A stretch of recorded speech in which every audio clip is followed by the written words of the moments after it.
Otter's Floating Bakery. Finn the otter loved to bake, but his bakery wasn't on a street. Oh no!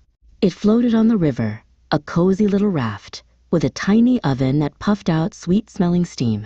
Every morning, as the sun peeked over the willow trees, Finn would pop on his chef's hat.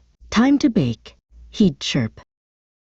His first batch of the day was always sunny-side-up tarts. He would paddle to the berry patch, his whiskers twitching, and pick the juiciest, plumpest river berries. Back on his raft, he'd mix and roll and fill each little tart with sunshine and sweetness. "Order up," Finn would call, loading his tarts into a waterproof basket. He'd untie his raft and let the gentle current carry him downstream. His first stop was always Beatrice the beaver's dam, a marvel of sticks and mud. "Good morning, Finn," Beatrice would call, her big, flat tail slapping the water with excitement. "Are those your sunny-side-up tarts?" Finn would carefully hand her the basket. "The sunniest," he'd reply with a grin. Further down the river, the water chuckled and hurried along.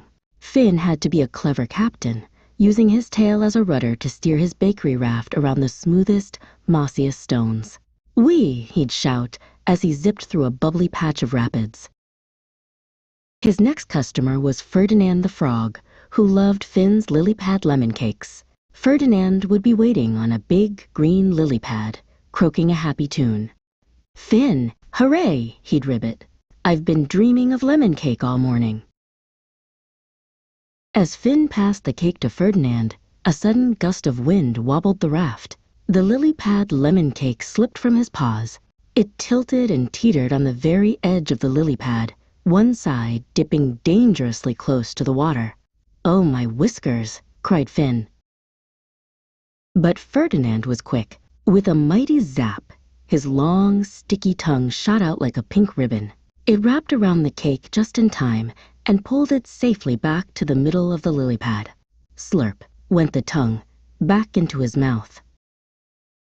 Finn breathed a huge sigh of relief. "Phew, thank you, Ferdinand. You saved the cake." Ferdinand puffed out his green chest. "A baker's best friend is a frog with a fast tongue," he croaked, and they both burst into laughter that echoed across the river. Waving goodbye, Finn continued his journey down the river. With a raft full of treats and a heart full of joy, he was the happiest baker from the river bend to the sea. For there's nothing quite like sharing sweet treats with good friends on a sunny river day.